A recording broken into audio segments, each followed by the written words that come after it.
반갑습니다. 코로나 사태가 계속 진행되어서 이제 초중고도 온라인 수업으로 진행을 하게 되는데 오래 가지 않을 줄 알았는데 코로나 사태가 오래 갑니다.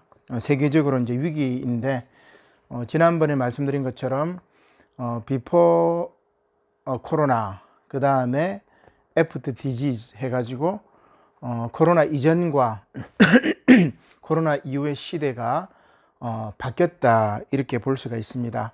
아무쪼록 온라인으로 또 동영상으로 강의를 듣는 여러분들 건강 조심하고, 특별히 이제 대학 1학년들인데 봄에 캠퍼스에 아름다운 전경들이나 그리고 뭐 꽃들 이런 것들을 보면서 학문과 우정과 또 사랑과 연애를 하는 그런 대학의 낭만들이 사라진 것이 조금 아쉽기도 합니다.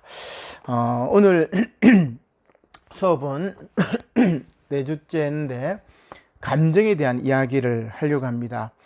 우리 지난주까지는 이성, 로고스에 관해서 이야기를 했었는데 오늘은 감정이라는 주제를 가지고 이야기를 하려고 합니다. 지난번에 아리스토텔레스의 수사에서 파토스라는 이야기가 바로 열정과 감정에 해당이 되겠는데, 감정에 대한 이야기를 할 때 우리가 철학자 한 3명 정도를 간략하게 볼 겁니다. 로마의 철학자, 로마의 유물론 철학자였던 루크레티우스, 그리고 내일 지구가 멸망할지라도 한 그루의 사과나무를 심겠다고 얘기했던 스피노자, 그리고 여러분들이 잘 알고 있는 철학자 니체에 대한 이야기가 이번 4주차 감정이라는 키워드를 가지고 우리가 다룰 철학자라고 이야기를 할 수가 있습니다. 이제 그 감정에 대해서 다루기 전에 먼저 우리 사회가 어떠한 감정들로 지배되어 있는지 현재 우리 사회를 한 3가지 정도로 이렇게 살펴보려고 합니다. 우리열 사회, 비굴의 시대, 당신들의 대한민국, 이 3가지로 현재 우리 사회를 살펴보고, 그 다음 이성에서 감성으로 넘어가는 것들을 통해서 이제 루크레티우스라든지 스피노자라든지 니체에 대한 이야기를 철학자들의 사상과 윤리에 대해 이야기를 해보려고 합니다. 한신대의 윤평준 교수가 했던 말이 바로 우리열 사회라고 이야기를 할 수가 있습니다. 이 울자는 막힐 울자예요. 한자가 좀 복잡합니다. 그래서 제가 한자 쓰면 뭐 이렇게 까맣게 나와서 너무 복잡해서 보이진 않을 텐데, 일단은 우리열 사회는 피가 막혔다는 그런 말이죠. 국민들이 화병에 빠진 시대다. 모든 국민들이 화병에 걸린 시대를 우리열 사회라고 이야기를 합니다. 쉽게 얘기하면 이제 기가 막힌 시대죠. 기가 잘 통해야, 우리 몸에 피가 잘 통해야 혈액순환이 잘 돼야 건강하지요. 내려가는 피가 막히면은 이제 뇌경색이나 혹은 피가 터지면 뇌출혈로 우리가 급작스럽게 사망할 수도 있습니다. 그 다음 심장에 가는 피가 막힐 때 심근경색이라든지 또 이렇게 죽을 수도 있게 되는데, 여하튼 피가 잘 통해야 되고 기가 잘 통해야 그 사회가 기똥찬 사회가 됩니다. 기똥차다는 말이 바로 기똥차다는 말은 기가 잘 통한다는 말인데, 기가 잘 통해야 그 사회가 발전하고 그 사회가 소통이 원활을 하겠죠. 근데 우리 사회는 우리열 사회, 피가 막혔고 국민이 우라병에 걸린 사회라고 그렇게 이야기합니다.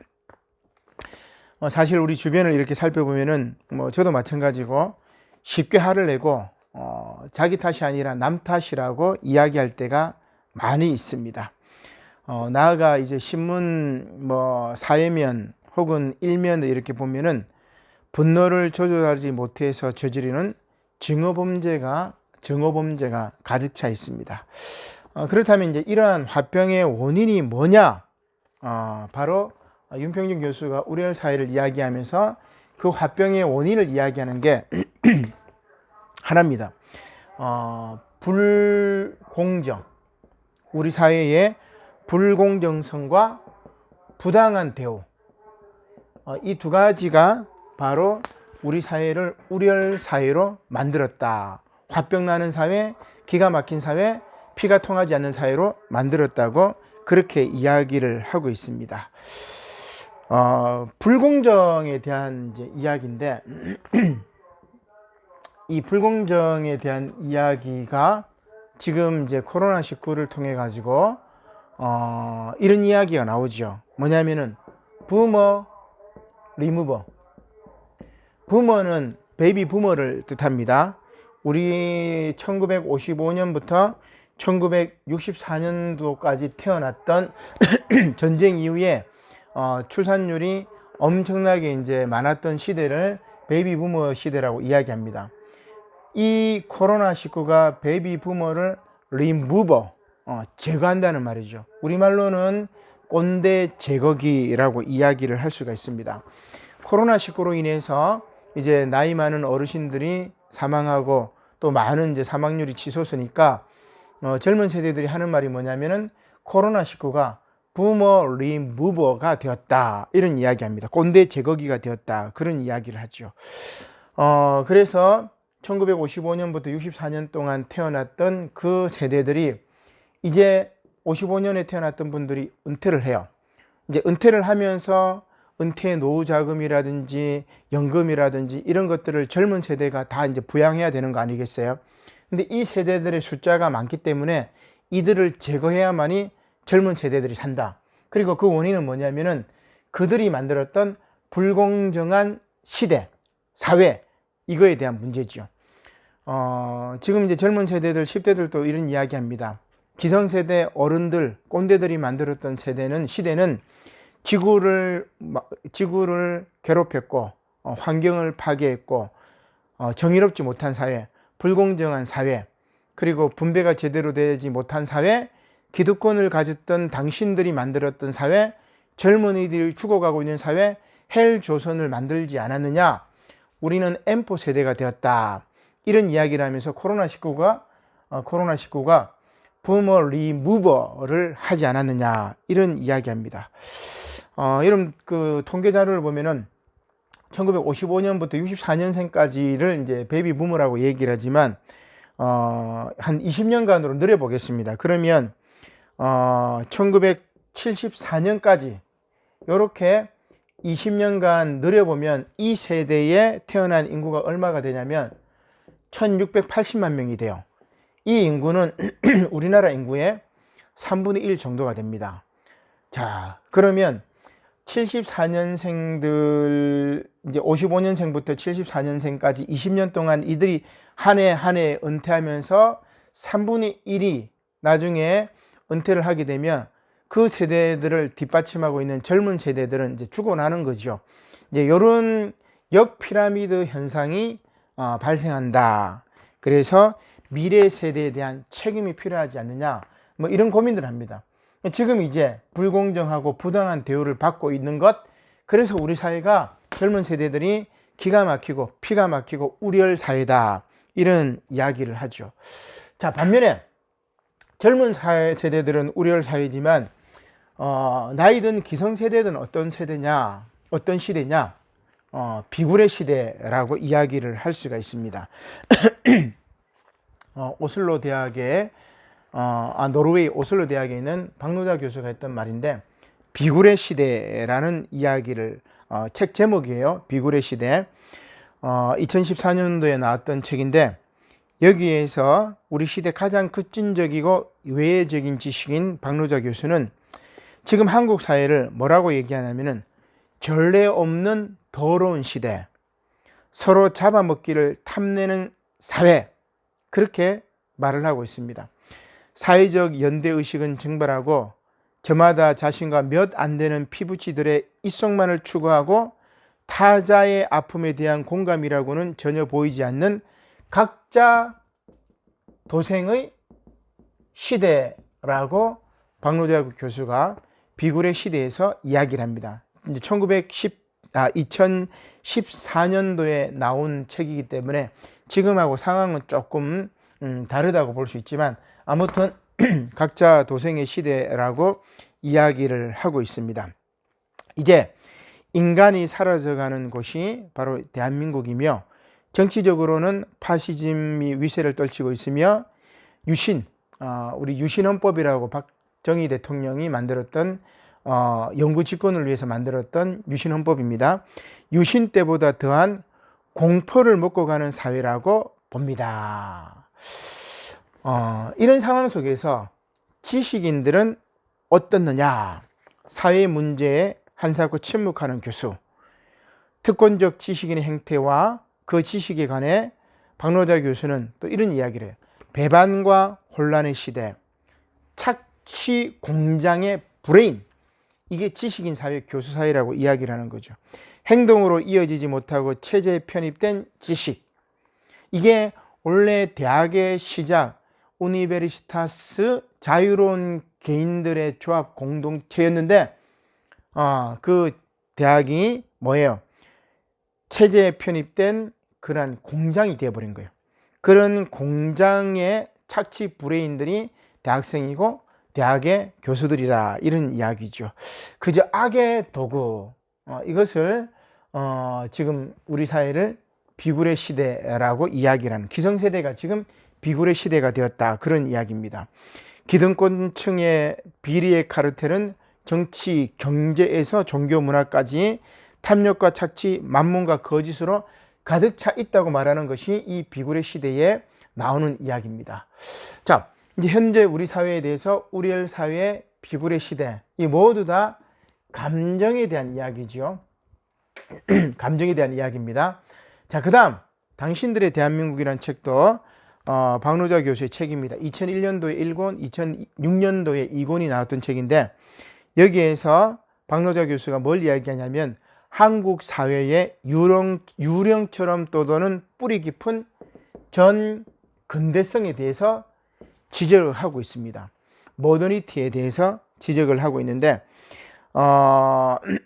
이런 식으로 이야기합니다. 남과 북은 서로 다른 체제를 표방하고 있지만 그 내부를 들여다보면 전 근대적이고 극단적인 우상 숭배라는 교집합을 끌어낼 수 있다. 즉 북도 마찬가지고 남도 마찬가지고 극단적인 우상 숭배와 전 근대적인 사고로 가득 차 있다, 그런 이야기를 합니다. 타인에 대한 적극적인 폭력을 가르치는 군사문화, 폭력을 가르치는 군사문화가 전 근대적이죠. 굴종과 타협을 강요하는 대학, 굴종과 타협을 강조하는 대학, 권위주의, 그죠? 그 다음 외국인 노동자들을 우리의 선 밖으로 내몰고 있는 인종차별, 이제 혐오겠죠. 외국인 노동자. 그 다음에 이제 어떻게 보면 이제 다문화, 그죠? 이러한 것들이 바로 우리 사회의 정근대적인 모습이고, 이것은 남한뿐만이 아니라 북한도 마찬가지다, 그렇게 이야기를 하고 있습니다. 이런 것들이 바로 우리 사회에 보이지 않는 폭력이죠. 그래서 대한민국은 당신들의 대한민국이 아니냐, 기득권을 가진 몇 프로 소수의 대한민국이 아니냐, 그런 이야기를 합니다. 대한민국에서 행해지고 있는 모든 제도적, 사회적 폭력에 대해서 울부짖고 있는 것이 바로 박노자 교수의 이야기입니다. 자, 지금 이제 이게 2014년도부터 그것도 그 2001년 정도, 지금 이제 여러분들이 어릴 때의 우리 사회의 모습이고, 지금은 코로나19를 통해서 또 다른 이제 사회로 재편이 되겠죠. 아무튼 우리가 이런 사회들을 쭉 이제 먼저 살펴보고, 상황을 살펴보고 그 상황 속에서 우리가 무엇을 해야 될지를 이렇게 보는 것이 중요하다고 할 수 있습니다. 자, 여기서 잠깐 우리가 오프라인으로 만나게 되면 제가 바로 중간고사 겸 이렇게 시험을 친다고 했습니다. 자, 시험 문제를 한 10가지 정도, 지금까지 배웠던 것들 10가지를 이야기를 하겠습니다. 1. 서양에서 대학의 시작 과정을 약술하고 인문 교양에 관해 구체적으로 서술하시오. 과목과 인문 고전 강의 순서. 제가 저번에 이제 이야기를 했죠. 2. 인문학의 치유 가능성을 문학, 역사, 철학의 각 영역에서 강의 내용을 약술하시오. 3. 지식인의 종류를 강의의 내용을 바탕으로 정리하고 나는 어떤 지식인이 되어야 할지를 말해보시오. 4. 플라톤의 에르 신화를 도식을 그리고 설명해 보시오. H자 그리고 위로 올라가는 에로스, 밑으로 내려오는 테이아, 마니아, 강 네 가지, 뭐 여러분 기억나죠? 그런 것들을 그림으로 이렇게 그려서 서술하면 됩니다. 5. 눈의 역사를 약술하시오. 플라톤 이야기를 했죠. 이데아 이야기를 했죠. 가톨릭, 종교개혁, 계몽주의, 낭만주의, 실존주의를 중심으로 눈에 대한 이해가 어떠했는지를 서술하리. 긍정적으로, 부정적으로 뭐 여러 가지가 있었습니다. 자, 이 정도까지 이야기하고 또 다시 또 나중에 이야기를 하도록 하겠습니다. 자, 그러면 제가 이제 이 노신의 광인일기라는 책을 이렇게 이제 소개하려고 이렇게 하는데, 이런 상황들을 보고 우리가 종합적으로 얘기하면 노신의 광인일기에 나오는 사회다고 볼 수가 있습니다. 노신은 이제 중국인인데 1902년에 의학을 배우려고 일본으로 유학 가다가 중도에 포기하고 문학으로 자기 자신의 진로를 이렇게 바꾸게 됩니다. 근데 이제 노신이 문학을 하면서 뭘 이야기하냐면은 제국주의 열광과 봉건주의에 예속되어 있는 중국인의 정신을 깨우쳐 주기 위해서는 문학이 가장 좋은 수단이라고 생각을 합니다. 그래서 노신이 했던 말 중에 아주 유명한 말인데 이런 이야기가 있습니다. 험난한 사회 상황에서 문학은 비수이자 창이어야 하며 독자와 더불어 혈로를 개척할 수 있는 창검이어야 한다. 즉 문학이 칼이라는 말입니다. 비수입니다. 창이라는 말입니다. 이것을 통해 가지고 제국주의 열광과 중국의 봉건주의에 예속되어 있던 이 틀들을 깨트리자. 그것이 바로 문학의 힘이라고 이야기를 하는 거죠. 우리가 인문학의 치유 가능성에서 문학의 카타르시스, 그 다음에 시적 정의를 이야기를 했는데 바로 시적 정의에 해당이 된다고 할 수 있겠습니다. 그죠? 옳지 못한 것들을 뒤집어 엎는 혁명적인 정의를 문학으로 가능하다고 했던 이가 바로 노신인데, 이 노신의 광인일기에 보면은 이제 이런 이야기가 나옵니다. 자기가 남을 잡아먹고 싶으면서도 남에게 잡아먹히기를 겁내며 다들 의심 깊은 눈으로 서로를 쳐다보고 있다. 이게 당시 중국 사회의 모습입니다. 이러한 생각을 버리고, 즉 서로를 잡아먹으려고 하는, 이게 정말 식인이에요. 먹을 것이 없기 때문에 식인이란 말입니다. 우리 만두 같은 경우도 삼국 수호지에도 보면은 사람을 죽여서 그 살을 갈아서 만두 고기에 이제 잡아 넣기도 하고 뭐 그런 경우가 있는데, 자, 정말 식인을 이야기합니다. 이러한 생각을 버리고 편안히 일하고 거리를 오가고 밥을 먹고 잠잘 수 있다면 얼마나 기분이 좋을까. 사람을 먹어보지 않은 아이들이 아직도 남아 있을지 모른다. 아이들을 구해야지. 이러면서 광인일기 속에 있는 광인이 말을 합니다. 너희를 고칠 수가 있어. 진심으로 마음을 고쳐 먹으라고. 이제 멀지 않아 사람을 잡아먹는 놈들은 이 세상에서 살아갈 수 없게 되리라는 것을 깨달아야 해. 너희가 마음을 고치지 않으면 자기 자신도 결국 먹혀버리고 말 거야. 설사 줄줄이 나와서 늘어놓는다 해도 진정한 인간들에게 멸망당하게 될 거야. 이제 이런 이야기를 광인일기에서 이야기를 하죠. 우열 사회, 비굴의 사회, 전 근대적인 사회, 군사 문화와 굴종과 타협의 시대, 인종차별하는 사회, 이 모두가 광인이 직면했던 그 시대 중국의 모습이고 오늘 우리 대한민국의 모습이다. 혹은 코로나19를 통해 가지고 이제 이 사회가 코로나 이전과 이후로 나누어지는데 질병 이후의 시대는 이렇게 바뀔 것인지 아니면 조금 다르게 바뀔 것인지 그런 고민이에요. 유발 하랄이라고 사피엔스라는 책, 호모 데우스라는 책을 쓴 이스라엘의 역사학자가 있습니다. 유발 하랄이가 이 코로나19를 대응했던 우리 한국과 중국을 비교하면서 그런 이야기를 했죠.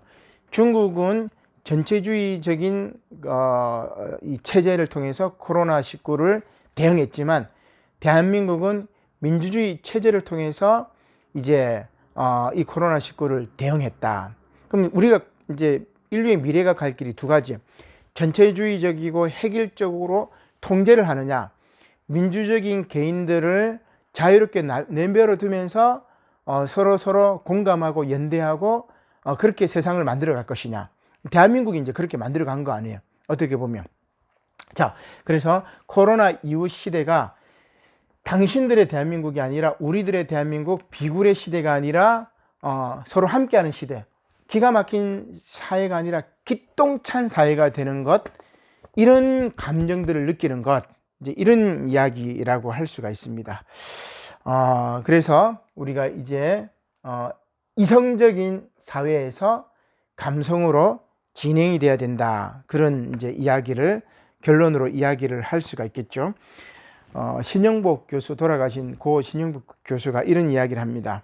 일생 동안 하는 여행 중에서 가장 먼 여행은 머리에서 가슴까지다. 그리고 가슴에서 발까지의 여행이라고 이야기해요. 아는 것을, 로고스를 열정으로, 이성으로, 열정으로, 파토스로 받아들이는 것, 그 다음에 발까지는 실천이죠. 그러니까 지식과 감정과 실천의 문제를 잘 요약한 거예요. 로고스와 파토스와 그 다음에 프락시스, 실천이란 말입니다. 이것을 어떻게 잘 조화하는가, 이런 이야기입니다. 감정에 대하여 무조건적으로 적대적이었던 임마누엘 칸트, 이성의 철학자입니다. 실천 이성 비판, 판단력 비판, 그 다음에 뭡니까? 이론 이성 비판, 뭐 이런 이제 이성에 대한 이야기를 쭉 이야기를 했었는데, 이러한 냉철한 이성을 이야기했던 칸트와는 달리 감정을 긍정하고 지혜롭게 발휘하자고 주장했던 스피노자, 이게 이제 바로 감정의 윤리학인데, 우리 다음 시간에는 이제 이 스피노자나 루크레티우스, 니체에 대해서 한번 살펴보도록 하겠습니다. 고맙습니다.